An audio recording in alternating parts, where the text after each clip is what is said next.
di formulir diskusi kita. Hari ini kita akan ngarah nih ke hal yang lebih spesifik. Untuk bisa memberikan saran branding, kita butuh yang namanya suatu analisis yang mendalam. Gitu. Nah, dalam suatu dunia usaha atau nanti kalau teman-teman lanjut ke jurusan manajemen ya, atau manajerial kayak gitu, atau mungkin nanti teman-teman suatu saat jadi leader, entah itu dia di direktur, komisaris, atau mungkin manajer. Nah, atasan atau mungkin tuntutan pekerjaan teman-teman akan meminta teman-teman untuk melakukan analisis SWOT. Ini adalah analisis yang biasanya digunakan secara umum. Nah, SWOT yang akan kita gunakan ini basic atau yang paling dasar, atau mungkin ya gambaran secara generalnya aja. Jadi bukan yang SWOT benar-benar SWOT yang digunakan di kuliah atau mungkin digunakan secara profesional. Nah, silakan teman-teman bisa buka di section 2 bagian 3. Hari ini kita akan bahas SWOT. SWOT nanti akan berguna banget buat teman-teman yang akan mulai masuk ke dalam analisis. Gitu. Oke, ini masih ada ya tadi slide dari teman-teman ekonomi. Saya coba close dulu. Nah, sebelum lanjut ke materi yang SWOT ini, bukan tim SWOT ya. Teman-teman mungkin ada yang pernah pakai SWOT sebelumnya buat project mungkin atau buat tugas mata pelajaran lain? Ada nggak? Dari Aisyah, sebelumnya udah pernah pakai analisis SWOT atau baru pertama kali dengar Aisyah? Kayaknya belum pernah. Oke, baru pertama ya, believe this first time ya. Oke, kalau dari Faik sebelumnya pernah dengar belum analisis SWOT? Faik. Oke. Baru dengar Pak. Baru dengar ya? Oke. Kalau dari Fatima sudah pernah dengar sebelumnya? Belum pernah. Tentang analisis SWOT? Belum pernah dengar, Pak. Suaranya terdengar kecil banget ya? Belum pernah dengar. Oke, berarti baru pertama ya. Oke, mungkin secara keseluruhan teman-teman ini baru pertama kali dengar. Nggak apa-apa. Nah, kita mulai intip dulu analisis SWOT-nya. Tapi sebelum lanjut, saya mau tanya dulu deh ke Raran. Ran, dulu kan kita pernah tuh dapat project yang bareng-bareng sama Misanti ya. Waktu itu saya handle sama siapa? Yang kita project-nya sociopreneurship. Bener ya, Ran ya? Nah, di situ Raran kan juga pernah nganalisis kelemahan usaha sebelumnya. Itu waktu itu pakai apa, Ran? Kalau boleh tahu, Lan. Sebentar Pak, saya ingat-ingat dulu. Apakah Waktu waktu itu? apa ya Pak? Saya lupa. Nah, waktu itu seingat saya juga, saya ini kayaknya dulu teman-teman pernah ya analisa kekurangan bisnis gitu. Tapi belum pakai SWOT. Mungkin waktu itu dulu saya pakai ada beberapa indikator yang udah saya tentukan gitu ya. Kalau nggak teman-teman saya bebaskan. Kayaknya dibebasin ya, Ran ya? Oh ya, seingat saya gitu sih. Iya, benar. Ngisi di Google Slide atau gimana gitu. Oke, Saya lupa. benar. Nah, oke. Nah, mungkin buat Nurul yang baru bergabung, jadi teman-teman dulu di semester 1 itu pernah Nurul dapat project yang namanya sociopreneurship.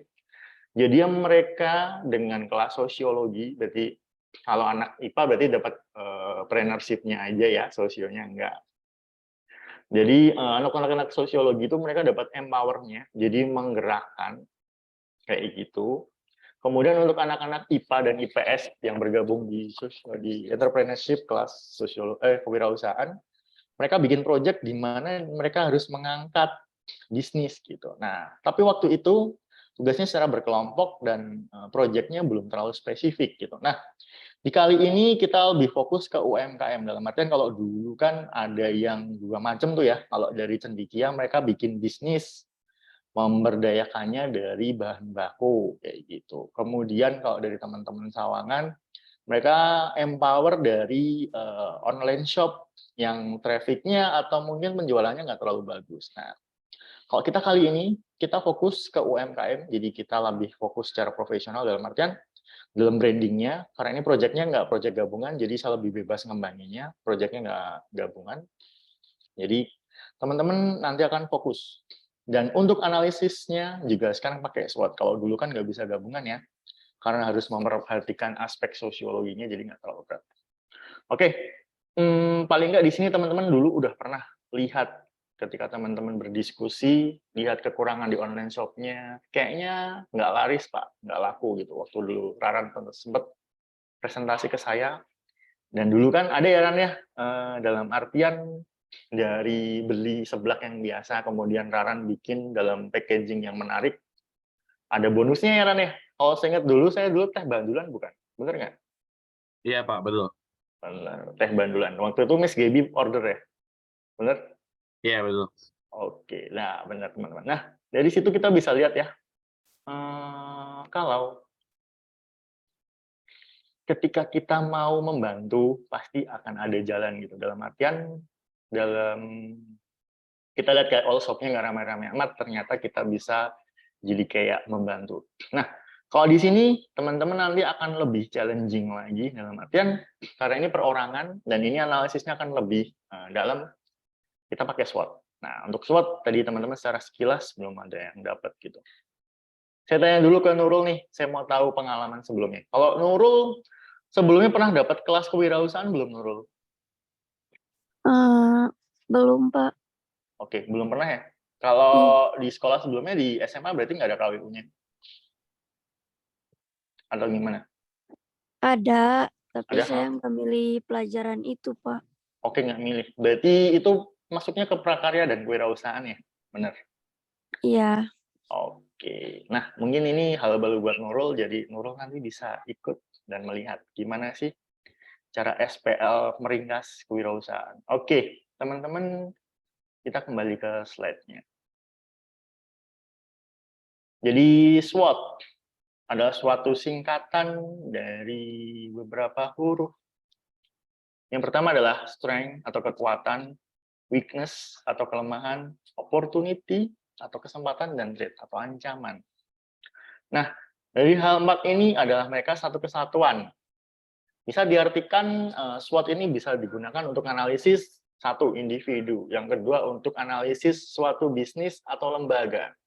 Nah, dalam dunia manajemen atau dalam dunia profesional, analisis SWOT ini umumnya digunakan untuk melakukan analisa pada bisnis atau dalam bentuk badan usaha. Nah, ketika teman-teman melihat strength, weakness, opportunity, dan threat, apa yang terlintas dalam benak teman-teman? Kalau dari Danang ketika lihat 4 huruf ini dan 4 kalimat ini, kira-kira kepikiran apa nih? Atau mengingatkan pada suatu hal? Lebih ke riset sih, Pak. Oke, riset ya. Berarti lihat ini ingat riset. Ada benernya juga gitu. Kalau dari Pak Ik, lihat SWOT, akronim dan kalimatnya, dan katanya.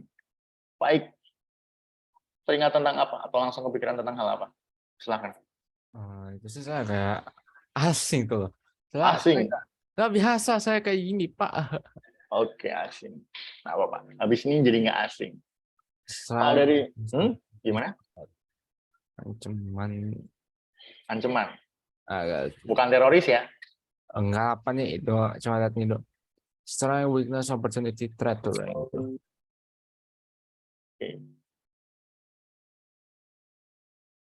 Oke, saya geser ke Raran. Raran, ketika lihat ada strength, weakness, opportunity, dan threat, apa yang terlintas dalam benak Raran lihat itu? Kalau dari sisi evaluasi mungkin berarti kita lihat dulu dari pengembangan kita itu strength-nya. Dari weakness berarti kekurangan selama proses tersebut. Opportunity mungkin kesempatan yang udah didapetin. Kalau threat-nya apa ya? Ancaman apa ya? Oke, nanti kita lihat bareng-barengnya. Iya, Oke, baik. tapi tadi Raran udah nyebutin kata kuncinya, analisisnya gitu. Nah, ini adalah satu saat analisis benar, kemudian ini anak untuk menilai benar. Nah, last deh, saya tanya ke Firza sebelum lanjut ke slide selanjutnya. Firza, kalau kamu lihat 4 atau lihat gambar ini, ada SWOT, hal apa yang terlintas dalam pikiran Firza? Silakan. Mungkin kalau strength itu kayak strength kamu itu kayak ada kelebihan sama Oke, kekurangannya kemudian. gitu. Oh, Opportunity dapat kayak kesempatan dan mungkin ternyata hmm, kayak konflik yang dihadapi sih Pak gitu. konfliknya. Oke, Oh, berarti lebih spesifik ke konflik. Nah, kita lihat apakah yang disampaikan tadi benar atau mendekati. Kita lanjut ke slide selanjutnya. SWOT analisis fungsinya buat apa sih? Kita lihat dulu. Adalah suatu perencanaan strategis yang digunakan untuk evaluasi kekuatan, kelemahan, peluang, dan ancaman dalam suatu proyek bisnis atau perusahaan. Bisa juga untuk spekulasi. Nah, karena kita belum pernah terjun, berarti kita di sini lihat secara spekulasi. Kita bahas teknisnya nanti di belakang ya. Keempat faktor itulah yang membentuk akronim SWOT. Dari akronim. Hal yang pertama kita ke arah strength atau kekuatan. Tadi teman-teman sudah mengungkapkan bahwa kekuatan itu macam-macam ya, semacam kayak potensi, semacam kayak kelebihan. Semua yang disampaikan itu benar. Dalam artian semua yang positif, semua yang mendorong ke arah positif, satu positif, mendorong ke arah positif, atau mungkin pikiran positif itu adalah bagian dari strength. Jadi belum tentu kalau umpamanya nanti kita lihat analisisnya di usaha itu dia sudah terbukti positif, itu udah pasti strength. Kalau ada niatan dari si pelaku ini, teman-teman bisa tangkap, misalnya saya ingin mengembangkan lebih, itu strength juga. Atau mungkin, ya saya sebenarnya juga mau bersemangat, kayak gitu. Nah, itu strength, tapinya nanti jadi kelemahan. Gitu. Jadi teman-teman, ketika nanti melihat secara sekilas atau mungkin bahasanya apa ya, teman-teman melakukan pandangan awal pada UMKM yang dipilih, teman-teman harus bisa lihat faktor strengths-nya. Nah, kita masuk ke pengertiannya adalah suatu situasi, kondisi yang merupakan gambaran kekuatan dari suatu organisasi atau perusahaan. Nah, kita sederhanakan organisasi dan perusahaan ini jadi suatu usaha sederhana. Yang harus dilakukan dalam menggunakan analisis adalah setiap perusahaan atau organisasi perlu menilai kekuatan kelemahan yang dimiliki kemudian dibandingkan dengan pesaing-pesaingnya. Nah, di sini teman-teman nggak harus lihat kekuatan dari dalam organisasi terus dibandingin, enggak. Tapi dalam artian lebih simpel. Teman-teman lihat dulu, misal kayak kemarin ya, ada yang bilang crepes, ada yang bilang mie ayam, gitu. Ada yang bilang usaha kopi. Kita lihat dulu, dari kopi ini misal dibandingkan sama kopi yang lain, nilai lebih atau faktor lebih yang dia punya itu apa? Itu strength-nya buat dia. Selain itu mungkin, selain strength-nya dari nilai lebih, kemudian dari mungkin pikiran-pikiran dari pegawainya, itu kan mungkin kalau dari analisis awal kita kan nggak boleh melakukan pertanyaan langsung, wawancara kan nggak. Mungkin ketika pas beli, kita lihat, oh selain dia rasanya enak, misal nih kelebihan dari rasa, kemudian dari harga, dia punya kelebihan. Dari sisi pelayanan dia punya kelebihan juga. Kemudian kadang teman-teman ingat nggak, kalau kita pernah ke satu tempat, misal kayak ke tempat kopi, ada perasaan ketika kita beli, terus orangnya masih ingat kita, berarti kita ngerasa kayak jadi, wah, berarti saya pembeli yang berharga nih. Pernah nggak Rara ngerasa kayak gitu? Dalam artian, Rara beli nih, mbaknya cuma selamat pagi aja, atau masih selamat pagi aja, besoknya lagi Rara beli, halo Kak Raran, seperti biasa kah? Gitu. Itu ibaratnya lebih akrab. Pernah nggak Ran ngerasa kayak gitu? Ngerasa kayak, wah, saya lebih nyaman beli di sana karena orangnya lebih mudah mengingat saya kayak gitu. Iya Pak, pernah. Pernah. Pernah. Kamu anggap itu tuh jadi satu nilai lebih nggak? Iya sih Pak, jadinya kayak lebih, wah udah dianggap pelanggan apa setia nih, jadi lebih apa ya? Jadi pengen lebih sering ke situ lagi. Oke. Pertanyaan yang sama Ran. Kamu udah beli hampir setiap hari. Ini nggak perlu kopi. Hampir setiap hari pesanan yang sama dan jumlahnya sering banyak gitu. Tapi orangnya sering lupa kamu. Kadang ngerasa kayak sebel nggak sih dalam artian, wah ini orang kok servisnya kayak gini. Pernah nggak kayak gitu? Kalau saya sih pernah, tapi selebihnya biasanya saya mikirnya kayak Oke, Mungkin karena pelanggannya banyak. pelanggannya banyak, Oke. jadi kalau nginget salah satu susah juga sih. Oke, good. Nah, tadi yang saya sampaikan ke Raran dan saya tanyakan ke Raran itu adalah bentuk dari service. Nah, service ini bisa jadi strength, bisa jadi weakness. Why? Teman-teman pernah nggak ke toko, ini bukan saya rasis ya, ke toko yang milik etnis Tionghoa? Biasanya etnis Tionghoa ini bagus, excellent dalam hal service-nya. Misal, kayak kita masuk, biasanya nanti kita dianggap kayak orang udah lama kenal. Satu. Yang kedua, mesti dia akan ngomong, saya akan kasih kamu harga yang cincai gitu.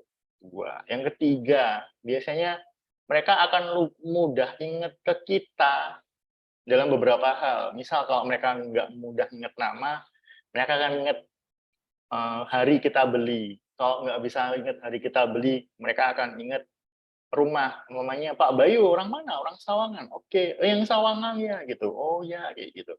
Dalam artian ketika kita ngerasa kayak gitu, kita ngerasa kayak, wah berarti dia memberikan servis yang bagus nih, dia bisa mengingat kita kayak gitu. Nah, pelayanan-pelayanan ini sebenarnya yang perlu kita tiru ya, dan mungkin di analisis bisnis kita bisa lihat itu kalau umpamanya orangnya ramah, terus mudah mengingat, itu bisa masuk dalam strength. Selain faktor harga, faktor rasa, faktor pelayanan lain, gitu teman-teman. Jadi sampai di sini mungkin teman-teman mulai bisa menganalisis dari kopi mungkin yang Raran akan angkat, atau mungkin dari Faik yang kemarin es krim sama nasi goreng ya Faik ya, bener? Saya masih ingat. Nasi goreng aja sih Pak, soalnya Oke. sana lebih, saya kata cuma satu brand itu. Oke. Nah, di sini teman-teman mulai bisa lihat kira-kira faktor strength-nya di sebelah mana. Nah, saya ingin ingatkan kembali ke teman-teman bahwa nggak harus UMKM makanan. UMKM macam-macam. Misal di sebelah teman-teman tuh ada UMKM yang bikin pagar, UMKM yang bikin akuarium. Di Parung Bingung itu kalau teman-teman sering main ke sini, mungkin Ilyas atau Raran kalau dari habis di Burger King ke arah sekolah, deket-deket GNT itu, ada yang mereka itu bikin pintu. Itu UMKM, jadi mereka bikin pintu, kayak aluminium dipotong-potong, nanti dikasih baut di sikunya jadi pintu. Kemudian ada lagi UMKM yang dia bikin kerajinan dari kaca, macam-macam. Jadi UMKM nggak melulu masalah makanan gitu. Jadi strengths, saya ingatkan sekali lagi dan saya coba akan ketik di kolom chat ya.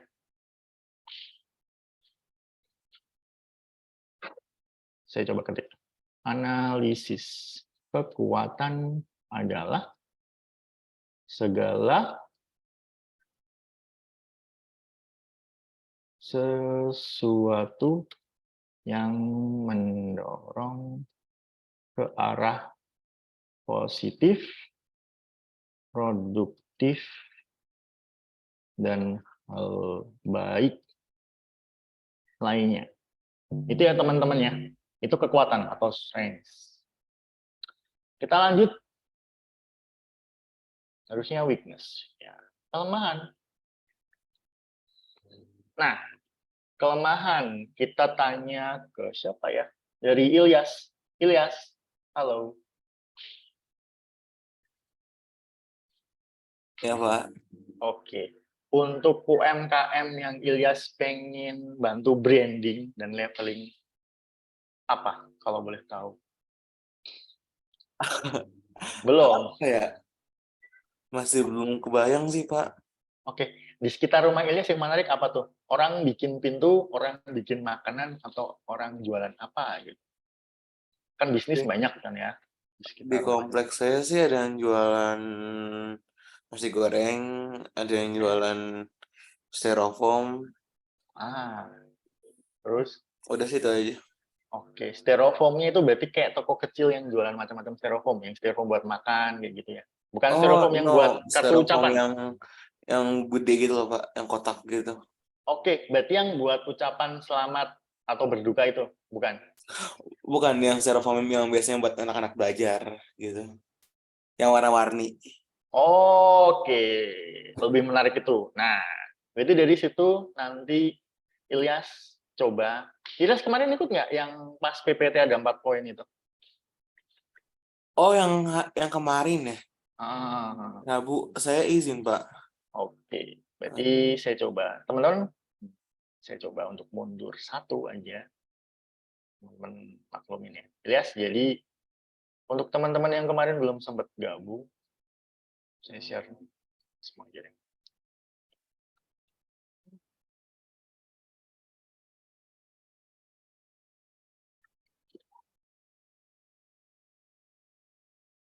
Oke, teman-teman sembari mengingat, kalau teman-teman yang kemarin belum dapat UMKM pilihannya, berarti teman-teman bisa ambil dari sini. Ilyas.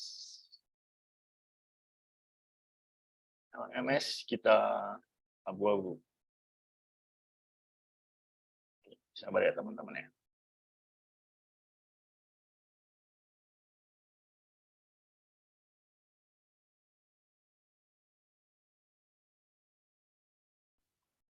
Oke, jadi Ilyas, ketika UMKM tadi ada 4 indikator. Mungkin teman-teman juga bisa sambil saya refresh. Yang pertama punya potensi.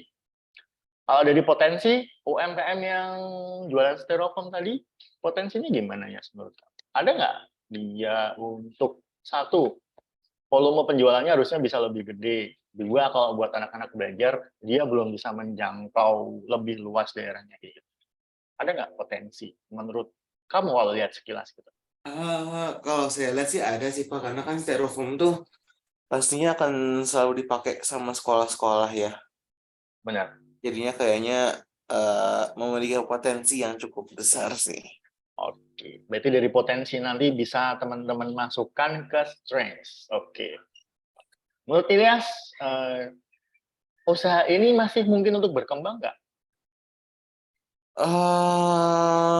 Harusnya Mungkin iya sih. ya. Kalau mamanya dia penjualannya bisa lebih banyak atau marketnya bisa lebih luas. Bisa sih kayaknya. Oke, berarti ada penghambatnya dong. Pasti nanti bisa ditanyakan penghambatnya apa Oke. aja. Gitu.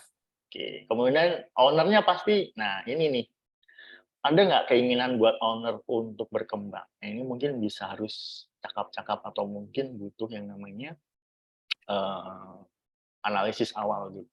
Hmm, Ini bisa dijawab nanti. Dan yang keempat nanti memungkinkan untuk dilaksanakan ya. Jadi kalau umpamanya kamu lihat ada potensi kurang berkembang, ini bukan berarti tidak berkembang itu sama sekali ya. Mungkin kurang berkembang. Kemudian yang keempat, ownernya pengen, oke Mas Ilyas, saya mau dong kalau umpamanya itu proyek dari sekolah atau itu proyek tugas, boleh dong, boleh masuk. Nah, ada keinginan dari owner dan memungkinkan untuk dilaksanakan dalam artian tidak membahayakan dan tidak ilegal gitu, boleh. Nah, berarti teman-teman dan Ilyas bisa masukkan itu ke analisis SWOT-nya gitu ya.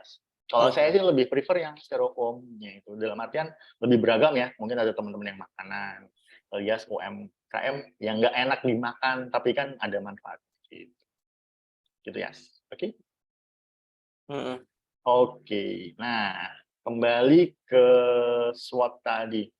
Kalau lihat secara sekilas, weakness-nya apa ya dari bisnis tadi?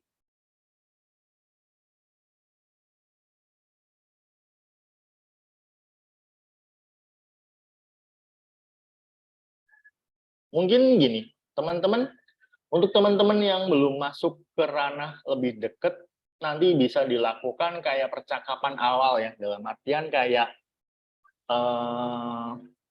percakapan yang memuat unsur dari 4 indikator tadi gitu ya. Kalau main nanti ada waktu, mungkin Ilyas bisa survei dulu ke tukang nasi gorengnya kalau pas lagi beli. Kan ini waktunya seminggu tuh lumayan. Kalau pas lagi lewat, mampir aja dulu ke tukang styrofoam itu.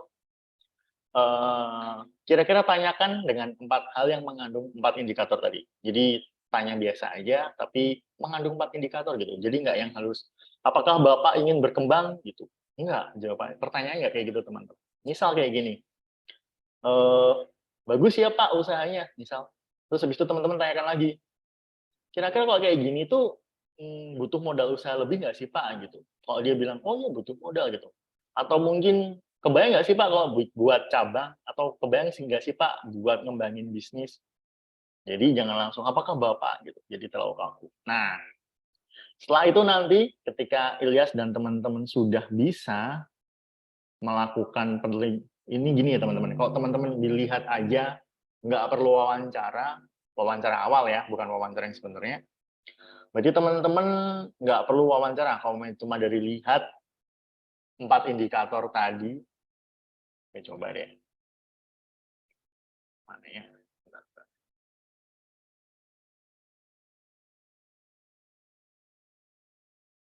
Oke, terlalu jauh nih.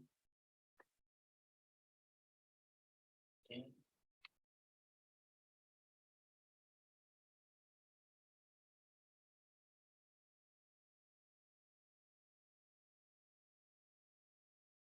Oke teman-teman, saya akan convertkan sebelah-sebelah aja.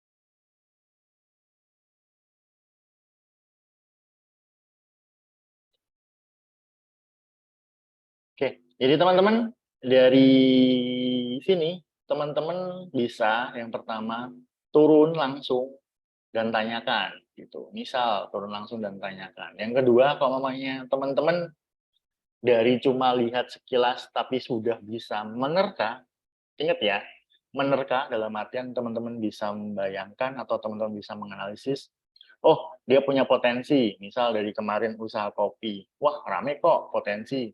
Kayak kemarin kan kita bahas sama Raran tuh, yang beli juga banyak. Di sini orang beli kopi banyak, butuh kopi banyak. Kemudian tidak berkembangnya kenapa gitu? Karena banyak orang itu cuma pilih-pilih. Kemarin kan Raran juga cerita tuh, cuma beli aja, besoknya cobain sebelahnya, cobain lagi. Jadi nggak menetap di satu, nggak berkembang.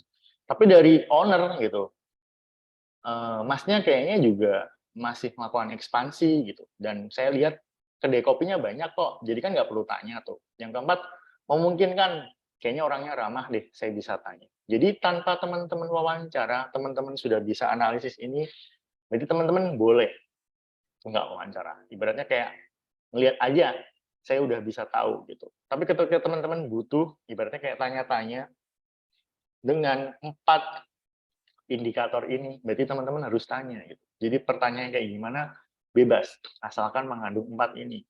Jadi dari 4 indikator yang teman-teman lihat, kalau nggak perlu tanya, tanyakan kalau perlu tanya, teman-teman bisa larikan ke sini. Gitu. Soalnya dari potensi pasti ada strength, benar?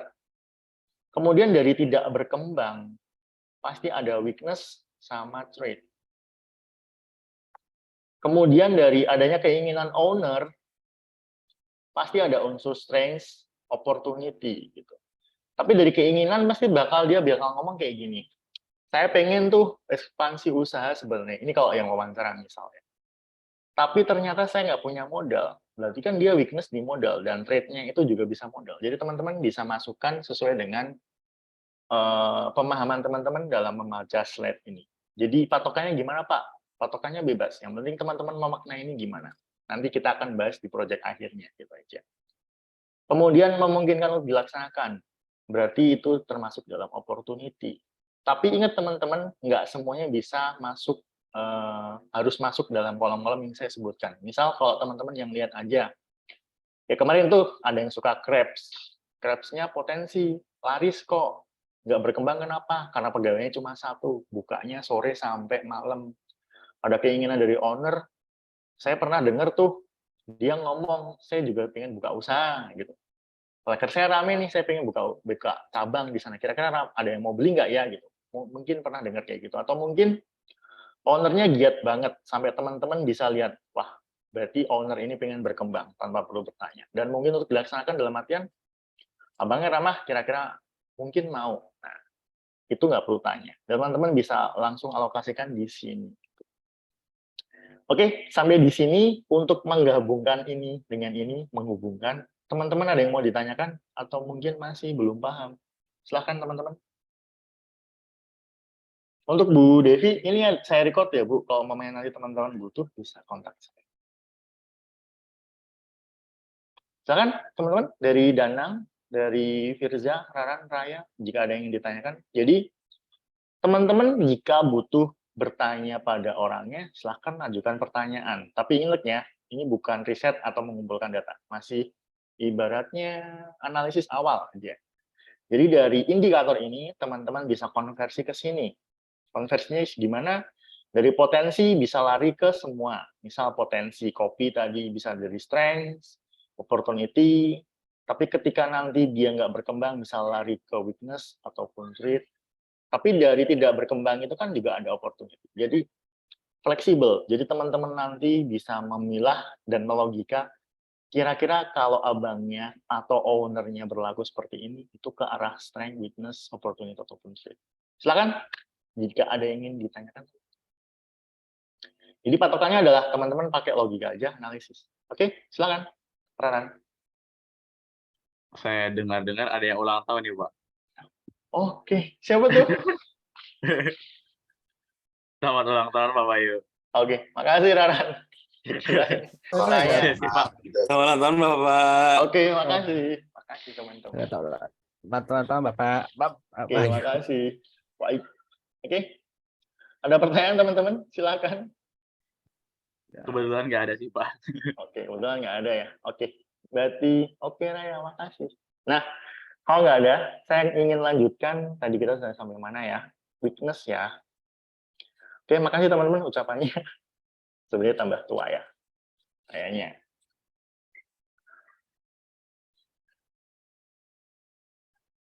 Oke, makasih Aura.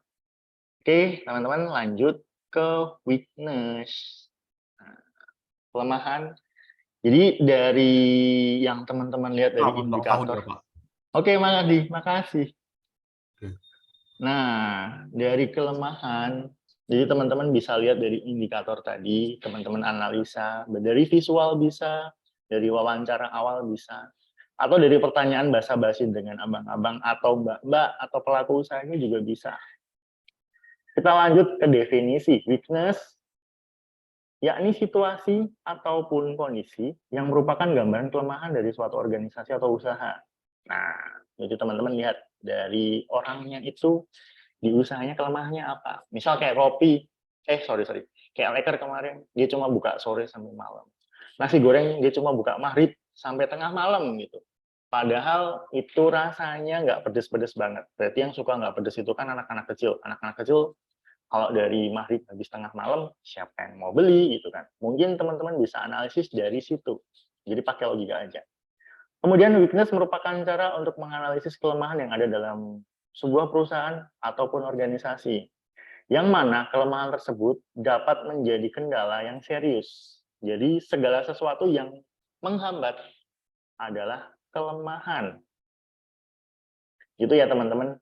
Kita ulangi. Kelemahan tersebut menjadi kendala. Jadi weakness, saya klitkan di kolom komentar. Jadi teman-teman bisa copy. Kelemahan adalah segala sesuatu yang dapat menjadi kendala atau penghambat. Jadi teman-teman udah dapat 2 poin. Yang berhubungan sama kendala dan penghambat itu adalah weakness. Saya lanjut. Misalnya jika perusahaan tersebut mendapatkan kendala pemasaran yang kurang baik. Nah, ini jadi teman-teman dari 2 hal tadi udah bisa analisis ya, karena ini lengkap. Pemasarannya, misal yang jualan styrofoam. Pak, kalau gimana ya bahasanya? Mungkin Ilyas nanti bisa tanya gini. Kalau yang beli itu karena tahu Bapak jualan atau Bapak masarin, Pak, gitu. Ya, saya mah cuma buka outletnya aja atau buka kiosnya aja. Orang kalau lewat juga tahu. Gitu. Berarti Bapak nggak pernah yang namanya nawarin lewat Instagram atau WhatsApp atau mungkin bikin akun all shop. Ya nggak pernah, Mas. Saya kan udah tua. Nah, itu kelemahan. Berarti kita bisa bantu buat branding dan leveling up. Gitu. Ini misal ya. Lanjut, Maka perusahaan harus meneliti kekurangannya yang dimiliki, yang berhubungan dengan sektor pemasaran. Contoh kalau memang tadi lemahnya di pemasaran, ya berarti pemasaran. Misalnya kalau weakness-nya dia cuma di jam bukanya aja, berarti ada opsi lain. Nanti saya akan cerita ke teman-teman mengenai jam buka suatu makanan. Lanjut, agar nantinya permasalahan tersebut tidak membuat perusahaan menjadi kalah saing atau mundur. Nah, kemarin kan teman-teman ada yang bilang kalau ada UMKM yang dia punya kendala itu di jam buka. Saya mau cerita nih, ini real. Jadi itu saya sering kalau Sabtu atau Minggu pagi, saya beli serabi itu di daerah Mampang. Berarti DTC naik dikit, ada Mampang. Di situ ada orang jualan serabi. Dia cuma buka dari jam 6 sampai jam 8. Maksimal jam setengah 9 dia udah pulang. Entah habis, entah nggak habis. Dia pulang. Saya pernah tanya kayak gini, Bu, enak murah. Jadi itu satunya 2.500, tapi dia jual tiap kelipatan 5.000. Jadi 5.000 2, 10.000. Dia nggak jual 12,5. Jadi 5.000, 10.000, 15, 20. Jadi dia jualnya per 2 biji. Terus dia pernah ngomong kayak gini, sebenarnya kalau di sini ini buka pagi gitu. Terus ada yang pernah ngomong, Bu enak, kenapa nggak buka di rumah aja pakai online, jasa online food kayak gitu. Ibunya ini ternyata mau berkembang teman-teman. Jadi dia kalau nggak salah tuh rumahnya di Pitara, jadi di daerah stasiun Depok Lama sono. Jadi dia setiap pagi jualan dari jam 6 sampai jam setengah 9, jam 8-an. Kemudian pulang. Setelah sampai rumah, dia bikin jualannya itu dari rumah. Gitu. Jadi dari awalnya dia yang enak, serabinya enak, murah, gede, bersih, itu adalah suatu strength-nya. Dia punya weakness di jam bukanya. Dia punya opportunity, ada orang yang menanyakan, dia dapat readiness dari mana? Mungkin pesaing-pesaingnya, tapi itu udah nggak usah dianggap. Tapi tetap dimasukkan nanti ya.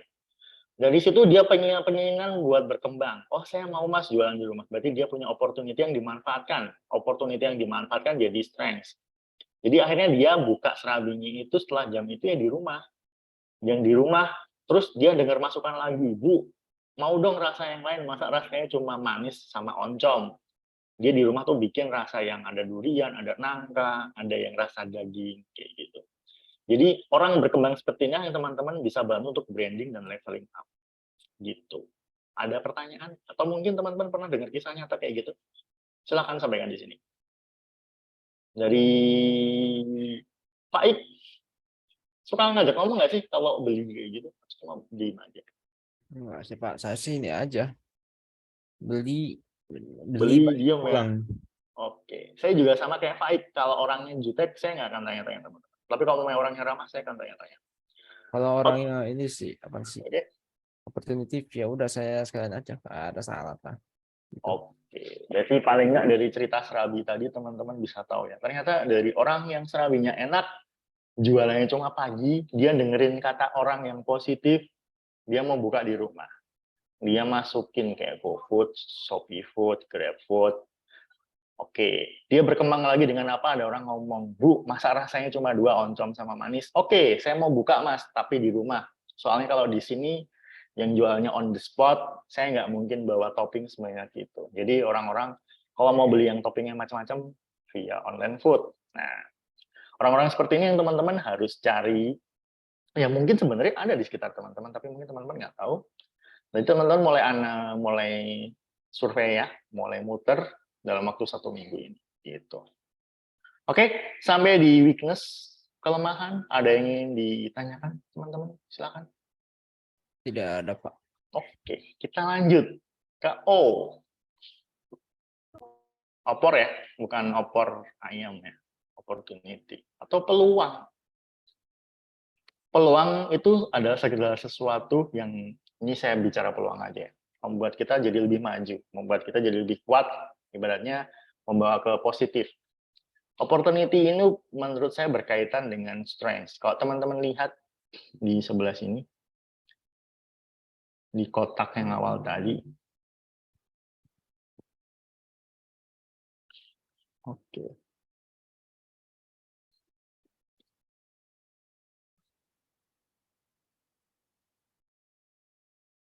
Nah, Strength dan opportunity, weakness berhubungan dengan ancaman. Jadi kekuatan itu berhubungan sama opportunity, kelemahan itu berhubungan sama ancaman. Gitu. Jadi teman-teman dari sini kita udah bisa lihat. Gitu. Strength berkebalikan dengan weakness, opportunity berkebalikan dengan ancaman. Gitu. Jadi teman-teman dari sini sudah bisa lihat mana yang kebalikan, mana yang berlawanan. Lanjut ke opportunity. Jadi ini basicnya aja teman-teman. Nanti teman-teman kalau udah turun ke lapangan, improve sendiri.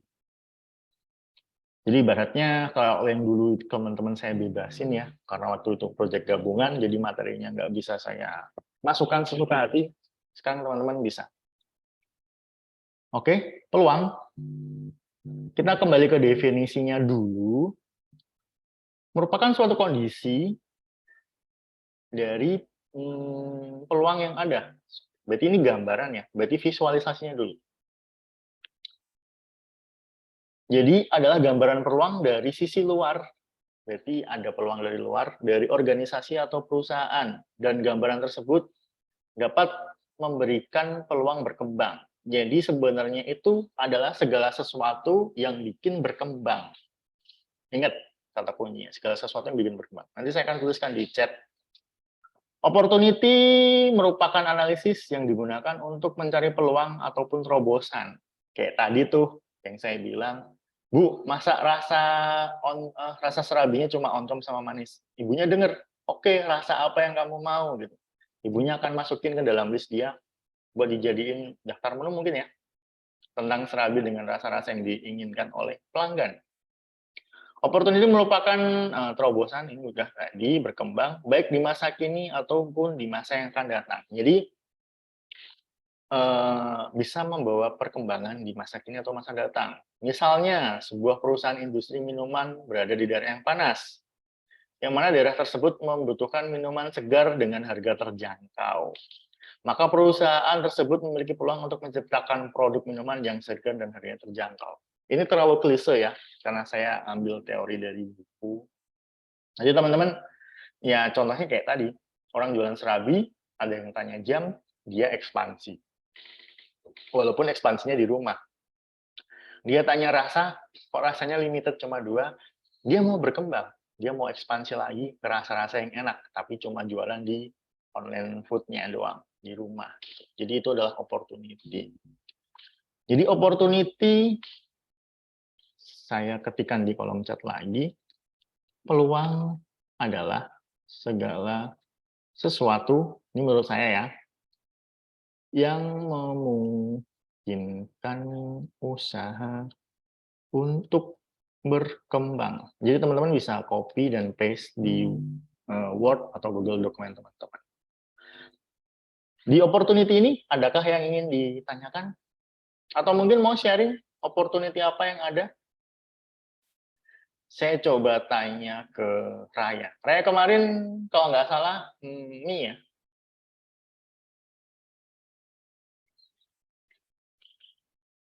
Oke. Mungkin nggak bisa on mic. Raya mungkin bisa balas di chat. Mungkin kemarin dari ceritanya Ryan, ada nggak opportunity dari sekilas dilihat? Gitu. Saya akan tanya ke Aisyah. Aisyah, dari kemarin dari sekilas yang kamu pilih, kira-kira ada nggak opportunity atau peluang dari hal tersebut atau dari usaha tersebut biar dia jadi lebih berkembang? Menurut saya tempat jualannya itu dekat sekolah gitu Pak. Jadi Oke. murid-murid yang baru. Oke, berarti mungkin nanti leveling up-nya bisa dibantu lewat kerjasama ya, ataukah mungkin ada kerjasama kantin sekolah, atau mungkin bisa beli lewat jalur lain. Biasanya kalau sekolahan kan bisa dibatasin ya yang jualan di kantin. Oke, mungkin nanti bisa dicari di opportunity sama trade-nya. Oke, dekat sekolah, itu juga menarik. Oke, makasih Aisyah. Kalau dari Aura, kira-kira dari UMKM yang kamu anggap potensial itu, opportunity di sebelah mana, Aura? Atau peluang? Atau mungkin masih butuh survei dulu? Silakan. Silakan, Aura. Dari rasanya, Pak. Oke. Dia punya ciri khasnya gitu. Oke. Ciri khas. Berarti ibaratnya kita blind test makan itu, oh tahu itu bikinan dia, gitu ya? Iya. Oke, menarik banget. Saya nggak sabar nih lihat hasil analisis SWOT teman-teman. Oke, menarik Aura. Terakhir saya mau tanya ke Danang. Danang. Ya, Pak. Oke, dari usaha atau UMKM yang Danang lihat ada potensi, opportunity-nya di sebelah mana? Kalau boleh diceritakan. Dari sekilas penangkapan Danang. Letaknya sih, Pak. Tempat itu di situ. Oh, strategis ya? Iya, Pak. Strategis. Oke, strategis. Oke, good. Jadi teman-teman, yang teman-teman bilang tadi itu bisa masuk ke opportunity atau peluang. Ngomong-ngomong masalah tempat atau lokasi, teman-teman di sini ada yang pernah dengar nggak kalau jalur, kalau mungkin teman-teman pernah lihat Fanny Rose yang jualan terus bilang Senin harga naik. Ilyas pernah lihat, Pak Ik pernah lihat, dan yang pernah lihat, Raran pernah lihat. Pernah nggak? Di TV.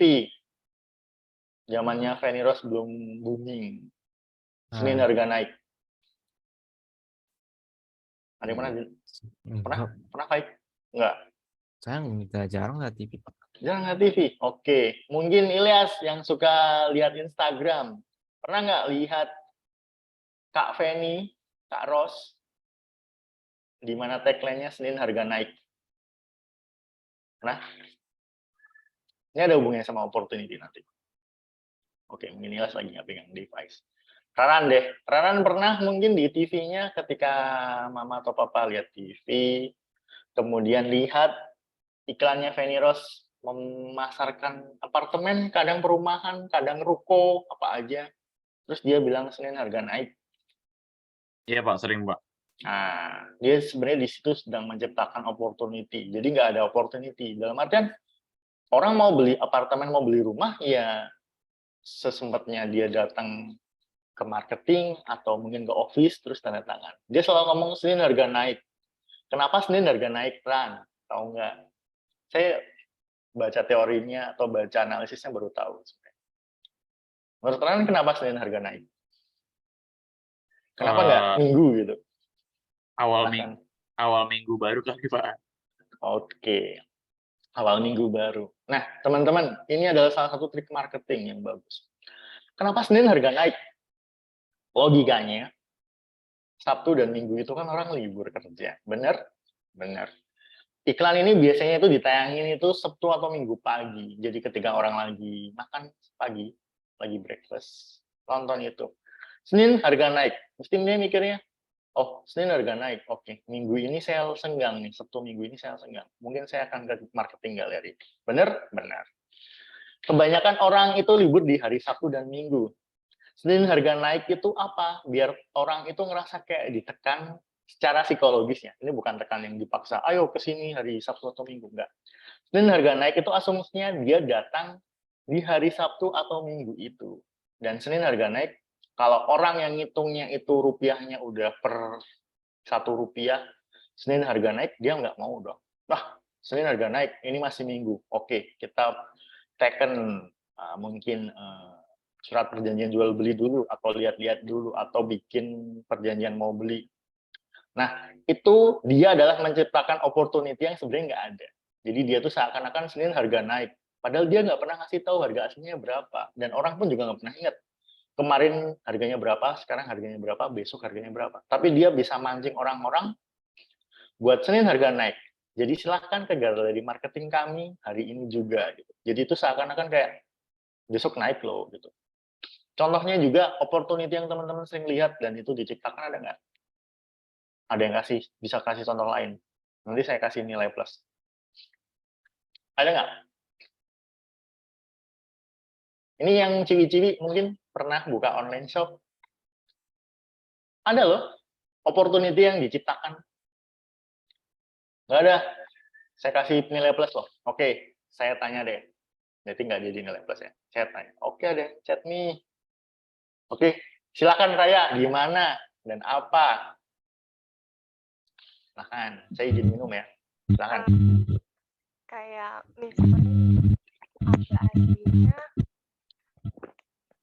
apa ya? Saya lupa. Gak apa-apa. Tre. Coba.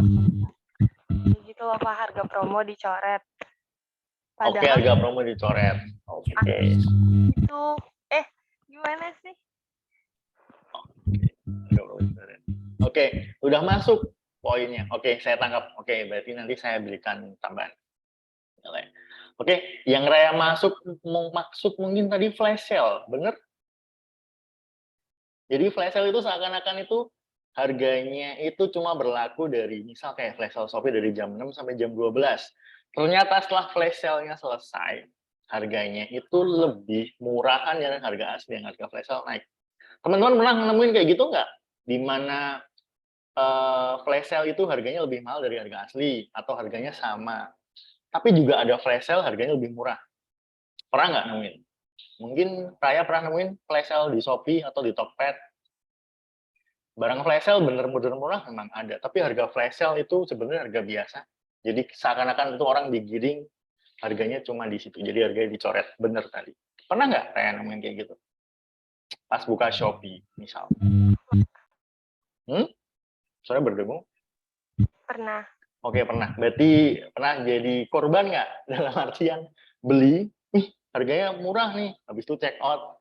Habis itu ngerasa, beruntung aku dapat harga murah. Habis itu flash sale-nya selesai. Kita klik di barangnya, di produknya. Ternyata selisih. Lebih mahal yang flash sale. Pernah? Pernah. Halo? Kalau itu nggak pernah. Paling flash sale. Terus ternyata turunnya kayak cuma 500 perak gitu-gitu. Oke, selisihnya 500 perak. Oke, berarti bagus. Nah, saya pernah ada nih kejadian Raya. Ya, mungkin buat teman-teman semua. Kenapa opportunity itu bisa diciptakan? Saya pernah beli barang, contohlah itu apa ya? Lampu LED. Misal harganya sekarang jadi 35.000. Saya pengen banget tuh lampu LED itu dari lama, tapi saya nggak pernah browsing tentang harganya. Jadi saya nggak pernah survei. Ketika flash sale, saya lihat harganya 100.000 coret jadi 35. Wah, murah nih, saya beli. Ternyata setelah beli, check out ya, sorenya kan pasti lihat, udah di packing belum sama sellernya. Saya cek, saya pencet. Biasanya kan ada lihat live-nya ya, yang langsung itu diklik. Harganya dong, lebih murah yang nggak flash sale gitu. Pernah kayak gitu. Yang kedua, pernah juga beli flash disk, yang flash disk punyanya SanDisk itu, yang belakangnya USB biasa, yang depannya micro. Saya waktu itu dapat di harga 16.000. Saya beli, itu rebutan. Nah, saya dapat setelah itu ketika harganya normal, harganya jadi 80.000. Nah, kita nggak bahas masalah kita kena tipu harganya lebih mahal atau lebih murah. Dari situ kita bisa lihat, ternyata dia bisa menciptakan opportunity dari namanya slogan flash sale. Jadi ketika orang lihat flash sale, lihat diskon, teman-teman pasti tahu orang cenderung ingin membeli. Berarti dari nggak ada opportunity, jadi ada opportunity. Ini bisa teman-teman lihat atau teman-teman aplikasikan ketika nanti analisis di UMKM tersebut. Terus ada lagi satu nih, teman-teman kalau suka nganterin orang tuanya belanja di Dep Store atau di supermarket, sering lihat. Ada yang tahu nggak opportunity yang diciptakan sama orang-orang supermarket? Pekerjaan. Oke, pekerjaan. Itu juga Ya bisa itu apa opportunity. kayak apa sih coder boy itu sama tukang parkir gitu. Oke. Freelance. Sama ini Pak, apa sih? Kan biasanya kan saya sih pernah lihat lah di TikTok ada apa sih tempat ayam gitu. Sama ini apa sih berkembangnya entrepreneur gitu. Berkembangnya entrepreneur. Oke. Ya kan Pak, supermarket kan ya pasti juga ada tempat-tempat buat ini jualan lah. Oke, mungkin teman-teman kalau lihat Superindo yang depannya Balaraja itu, di dalamnya kan ada itu kan outlet UMKM. Itu juga bisa jadi opportunity. Dalam artian opportunity buat UMKM-nya gitu. Kalau tadi yang saya bahas sama Raya, yang bahas masalah flash sale, masalah tadi Fanny Rose, opportunity yang diciptakan itu kenapa? Ketika rumahnya kebeli, opportunity buat nambah pekerja buat bikin rumah apartemen itu naik gitu. Baratnya kayak laku keras, otomatis mau nggak mau mereka harus nambah tukang untuk bikin rumah.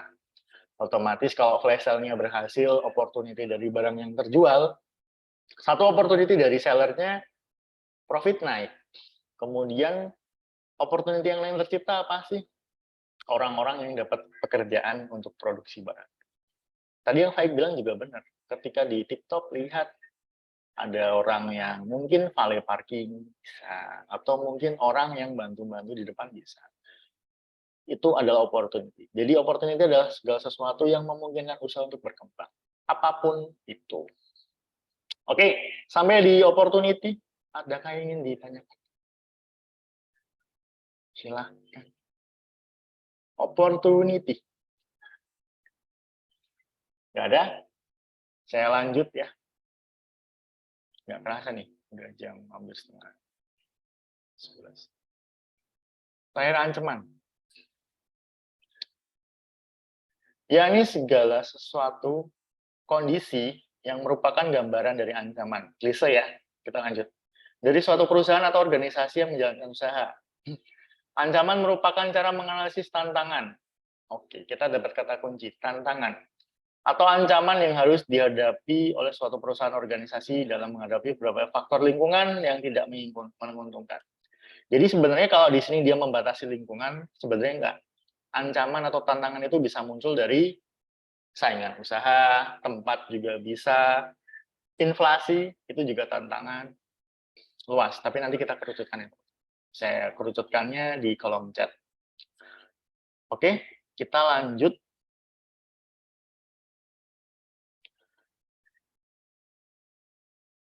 Yang mana ancaman tersebut dapat menyebabkan kemunduran suatu perusahaan.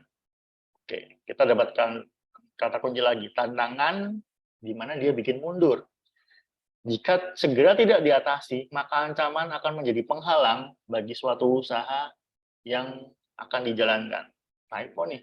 Misalnya sebuah organisasi kelompok pengrajin rotan di daerah pedesaan. Dengan kondisi lingkungan yang semakin modern serta banyaknya kebakaran hutan membuat mereka semakin sulit memperoleh bahan baku. Maka organisasi tersebut dapat menganalisis hal-hal yang menyebabkan ancaman. Jadi kita lihat bareng-bareng. Ancaman, saya ketikkan di chat. Ancaman adalah tantangan atau hambatan yang jika tidak segera diatasi menjadi penghambat untuk berkembang. Misal kalau di slide ini kita lihat pengrajin rotan, hutannya kebakaran, terus bahan bakunya susah masuk. Mungkin kalau dari jualan kopi, ancamannya apa sih? Banyak kedai-kedai kopi lain yang buka, harganya lebih murah, itu bisa ancaman. Penjual styrofoam, ancamannya apa sih? Misal peraturan kayak lembaga-lembaga Greenpeace, jangan gunakan styrofoam, tidak mudah terurai. Ancaman. Misal orang jualan di dekat sekolah, tadi ya, yang jualan dekat sekolah, ancamannya apa? Aturan dari sekolahan, bahwa siswa nggak boleh jajan di luar, jam istirahat siswa nggak boleh keluar. Itu bisa dikategorikan sebagai ancaman. Dari ancaman ini teman-teman harus bisa memberikan solusi. Karena ingat, jika tidak segera diatasi itu jadi penghambat. Atau mungkin usahanya bisa bangkrut. Oke, kalau di ancaman mungkin sesimpel itu aja ya. Karena saya nggak suka yang mengancam-ancam. Teman-teman di sini ada yang ingin ditanyakan mengenai threats atau ancaman? Jika tidak, oke. Manfaatnya dulu. Kenapa sih kita harus pakai SWOT dalam menganalisis ini, Pak? supaya kita, saya baca dulu secara teoritisnya. Metode analisis SWOT merupakan metode analisis yang paling dasar. Jadi dasar banget teman-teman, basic. Dalam melakukan analisis strategi, karena kita kan mau belajar strategi market, itu ya branding ya. Di akhir nanti kan kita ada tuh di section 3, branding. 4, sorry. Yang bermanfaat untuk mengetahui segala permasalahan ataupun dari suatu topik 4 dari sisi yang berbeda. Jadi dari satu masalah kita bisa breakdown jadi 4 sisi SWOT tadi. Hasil analisis ini biasanya berupa arahan ataupun rekomendasi. Nah, rekomendasinya nanti nggak langsung teman-teman anggap mentah-mentah. Kemudian rekomendasi tadi diambil untuk mengurangi kekurangan yang dimiliki untuk menghindari ancaman. Gitu. Itu adalah poinnya. Kemudian jika analisis ini digunakan dengan baik dan benar, maka analisis ini dapat digunakan untuk membantu sisi-sisi yang terabaikan atau tidak terlihat dari sebuah perusahaan. Kita lihat di sini sebagai usaha. Jadi ketika nanti abang-abangnya atau mungkin pengrajinnya atau mungkin ownernya itu nggak ngeh, teman-teman bisa bikin jadi aware. Oh, ternyata bisnis saya tuh ada di posisi ini. Oh, ternyata bisnis saya punya ancaman kayak gini. Oh, ternyata bisnis saya tuh punya peluang atau opportunity yang gede, saya belum maksimalkan. Dari situ. Oke, sampai di sini teman-teman ada yang ingin ditanyakan mengenai SWOT? Oke. Kita balik ke LMS. Oke, jadi kemarin teman-teman udah dapat 4 indikator mengenai usaha apa yang layak teman-teman deketi atau teman-teman minati untuk dibantu untuk branding dan leveling up. Kemudian hari ini kita lihat juga bahwa ketika udah dapat kita SWOT-in aja biar kita tahu analisisnya kayak gimana yang mau dipakai. Ada kelemahan, peluang, ancaman, sama kekuatan.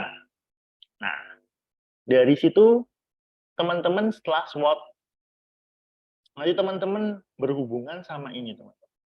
Melakukan wawancara dengan pelaku UMKM. Ini sudah saya buka ya, karena ini berkaitan. Jadi teman-teman bisa intip, karena ini belum berkaitan, saya belum buka. Jadi teman-teman nanti bisa lihat bahwa daftar pertanyaannya itu untuk teman-teman turun riset beneran itu berdasarkan SWOT-nya. Jadi tadi teman-teman dari 4 indikator SWOT, dari 4 SWOT tadi, teman-teman bisa bikin 3 pertanyaan. Misal kayak kekuatan, laris, kita tanyakan dulu.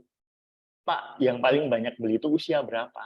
Misal, itu kalau yang namanya orang jualan biasa. Kalau namanya orang jualan kopi, kekuatan, Kak, kopi di sini kenapa sih bisa laris gitu? Itu kekuatannya. Jadi kita analisis kekuatannya. Atau mungkin dari sisi threats, ancamannya kita lihat apa? Mungkin banyak kedai lain.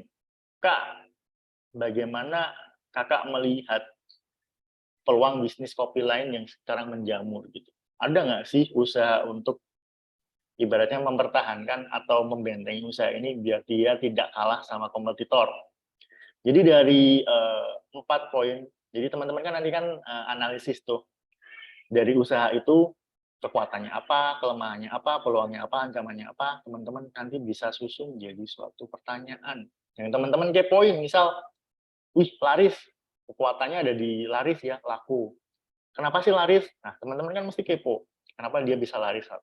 Yang paling banyak dibeli apa? 2. Yang ketiga, orang tuh beli karena ada promo atau enggak? Jadi bisa masuk ke pertanyaan. Jadi teman-teman nanti bisa intip bahwa di section 2 dan section 3 itu berhubungan. Oke, sampai di sini ada yang ingin ditanyakan? Teman-teman? Jika enggak, ini sisa 9 menit, kita nonton video. Habis itu kita close. Saya coba stop share dulu, buat share suara. Oke, teman-teman masih bersama saya ya? Aisyah masih di sini? Masih. Oke. Nurul masih? Oke, Rara Pak, masih. masih Pak, masih di sini. Oke, aman ya? Oke, saya lanjutkan untuk video ini sebagai closing. Teman-teman tadi yang suka kopi, kita di sini analisisnya pakai kopi. Ini adalah contoh analisis SWOT di Starbucks. Saya coba stop dulu sebentar. Berarti nanti untuk Bu Devi, untuk anak-anak diarahkan untuk lihat PPT dan untuk lihat video ya Bu ya. Ataupun nanti lihat rekaman yang saya berikan. Saya coba ini, kemudian. Saya coba untuk auto translate dulu ya. Ya teman-teman. Yang lihat rekamannya bisa lihat bahasa Indonesia kayak apa.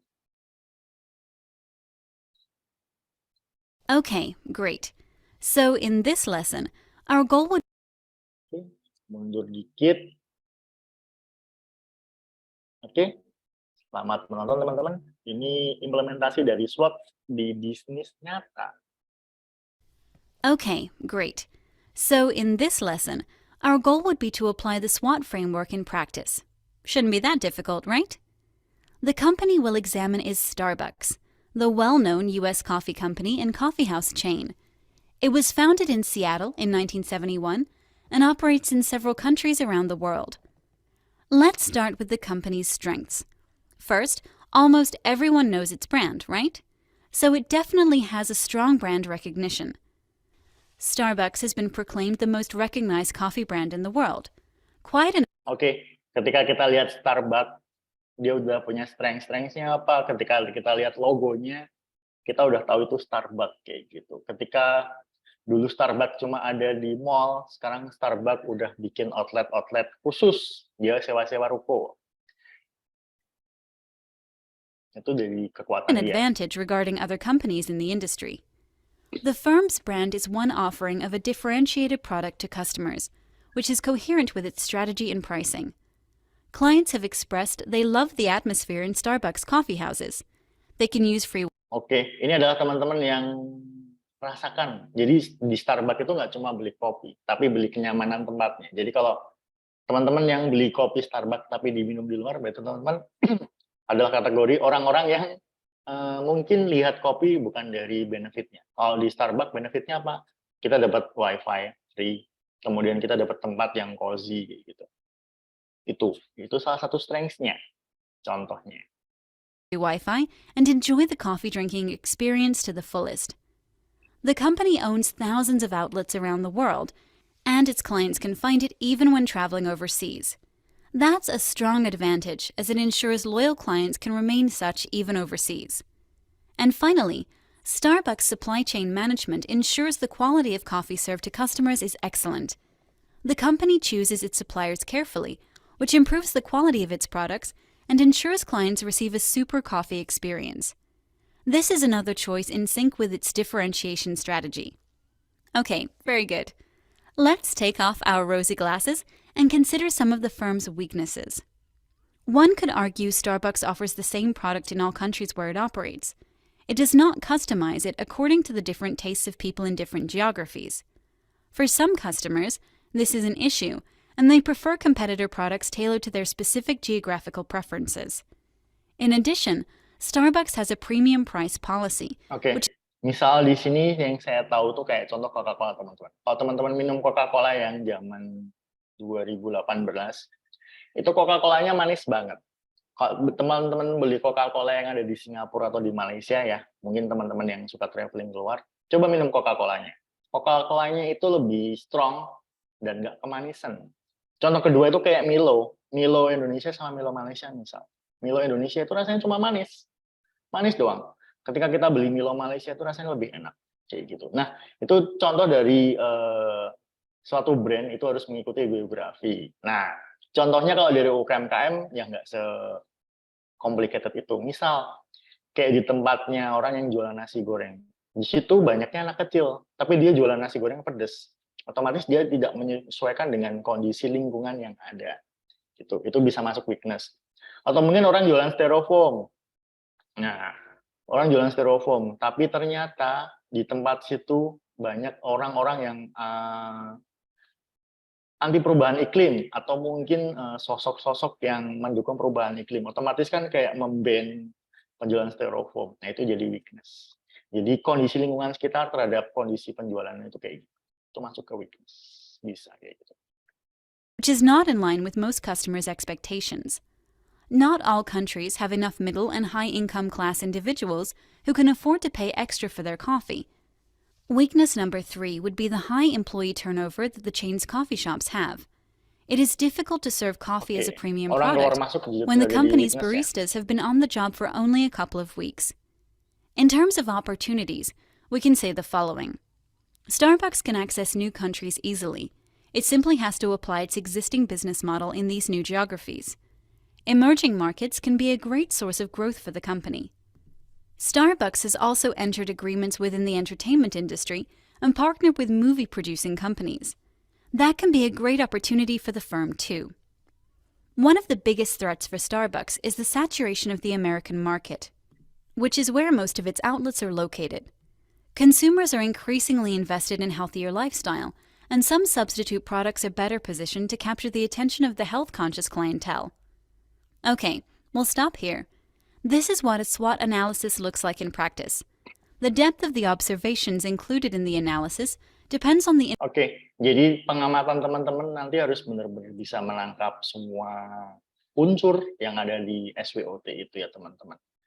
Karena di video disebutkan kedalaman pengamatan atau kejelian pengamatan teman-teman nanti akan mempengaruhi hasilnya. Information we have about the company. I'm sure an industry practitioner would be capable to prepare a much deeper analysis. However, the important point is you now know how to perform a SWOT analysis on your own, and you can distinguish the important questions from the rest when it comes to analyzing a company. SWOT analysis is a great tool that allows us to visualize and concentrate on some of the most important topics when analyzing a company. This will do for now. Thanks for watching.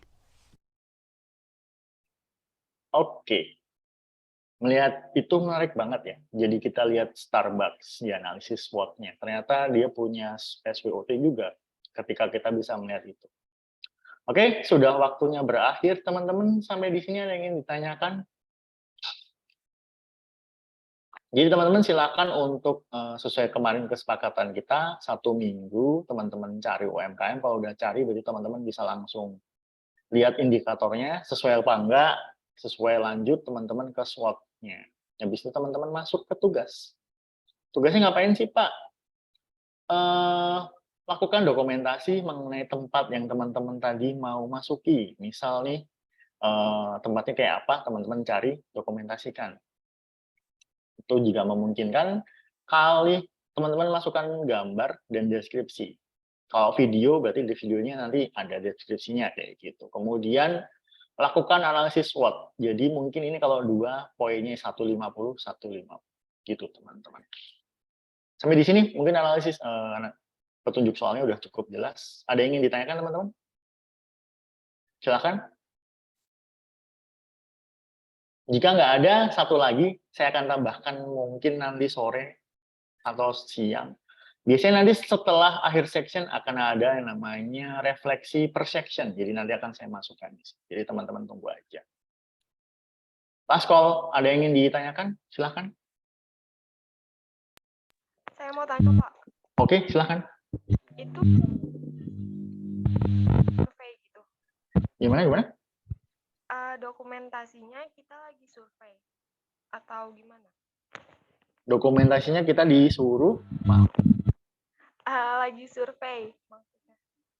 Oh, oke gini. Jadi bukan dokumentasi kita lagi survei, enggak. Jadi cukup kayak fotoin tempatnya kayak gimana. Jadi kan saya bisa tahu tuh gambarannya di sana kayak gimana gitu. Kalau mamanya foto lagi survei, lagi tanya juga. Tapi kalau mamanya teman-teman malu atau shy gitu, fotoin aja tempatnya atau rekamin ketika teman-teman beli. Oke, Pak. Tapi lebih bagus kalau kayak tadi sih sarannya. Tapi intinya tadi itu dari setiap foto atau videonya itu ada maknanya nggak, meaningful nggak gitu. Tapi kalau mamanya cuma bisa foto, kan ada tuh mungkin lagi rame kan nggak bisa ditanyain buat analisis, kita lagi tanya, foto aja gitu. Kalau mamanya sepi atau pas lagi sepi, biasanya kan tempat yang potensial tuh rame. Pas lagi sepi tanya, foto barang bagus, ibaratnya kayak foto gitu. Kalau mamanya lagi rame dan nggak memungkinkan, kan kita sekolah fleksibel, jadi ambil sekenanya gitu. Yang penting ada maknanya gitu. Jadi nilainya itu nanti akan lebih dititik beratkan di foto sama deskripsi. Jadi foto sama deskripsinya itu nyambung apa enggak gitu. Gitu teman-teman. Deskripsi. Jika ada gambar harus deskripsi. Misal ini deskripsinya tempat, kasih deskripsi di bawahnya. Kalau video, kalau record bisa sambil ngomong, itu bagus. Atau mungkin kalau enggak video, di bawahnya kasih kayak subtitle gitu, isinya deskripsi. Jadi bisa menggambarkan. Nilainya nanti akan dilihat dari kesesuaian antara gambar atau video dengan deskripsi yang ada. Gitu. Silahkan, Raya, ingin bertanya lagi? Atau teman-teman yang lain, ada yang ingin ditanya? Bu Devi masih sama kita nggak? Oke, udah nggak ada. Oke, cukup. Oke, teman-teman, jika nggak ada yang ingin bertanya lagi, saya akhiri sesi kita untuk siang ini. Silakan teman-teman pahami dulu instruksi tugasnya, kemudian teman-teman baru kerjakan. Kemudian, Pak, kalau setelah kelas ini saya masih bingung gimana, teman-teman bisa WhatsApp saya. Jadi bisa tanyakan saya melalui WhatsApp, sesuai dengan kontrak kemarin. Gitu. Oke, makasih teman-teman udah berpartisipasi di kelas KWU ini, udah aktif, udah datang tepat waktu. Jaga kesehatan teman-teman, dan saya akhiri cukup sampai sini. Terima kasih. Wassalamualaikum warahmatullahi wabarakatuh. Sampai jumpa besok hari. Bye-bye. Makasih teman-teman. Saya N ya.